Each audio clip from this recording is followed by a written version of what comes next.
Bonjour et merci de recevoir le pain de vie chez vous. On doit mettre le vin nouveau dans les outres neuves. Cette nouveauté dont parle Jésus, c'est lui.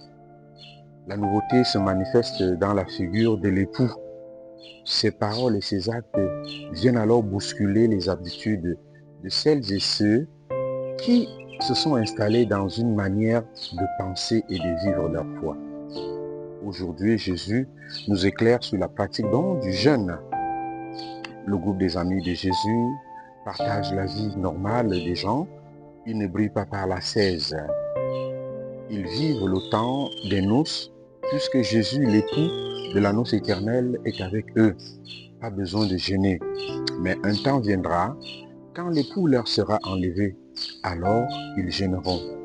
Si nous jeûnons, frères et sœurs, et faisons les ascèses, c'est pour que notre jeûne nous aide à retrouver l'époux, à creuser la faim de Dieu, à faire un vide en nous, pour faire la place à l'amour, pour tuer le vieil homme et revêtir l'homme nouveau qui est en Jésus-Christ.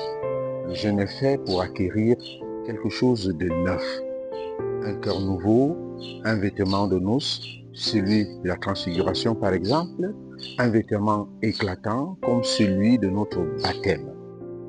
Nous jeûnons pour revêtir alors le Christ comme à notre baptême. Être revêtu du Christ, c'est être associé, être ajusté à sa vie et à se comporter comme lui avec amour, avec compassion, avec patience et bienveillance.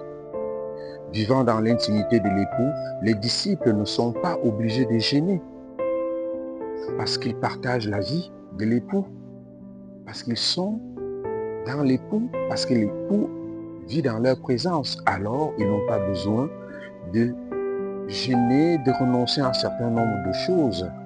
Ils n'ont pas besoin de ces jeûnes pour le jeûne. Notre jeûne, donc, frères et sœurs, doit nous aider à retrouver l'époux que nous perdons souvent par notre péché, par nos faiblesses, par notre maladresse. Et retrouver donc la jeunesse de notre baptême.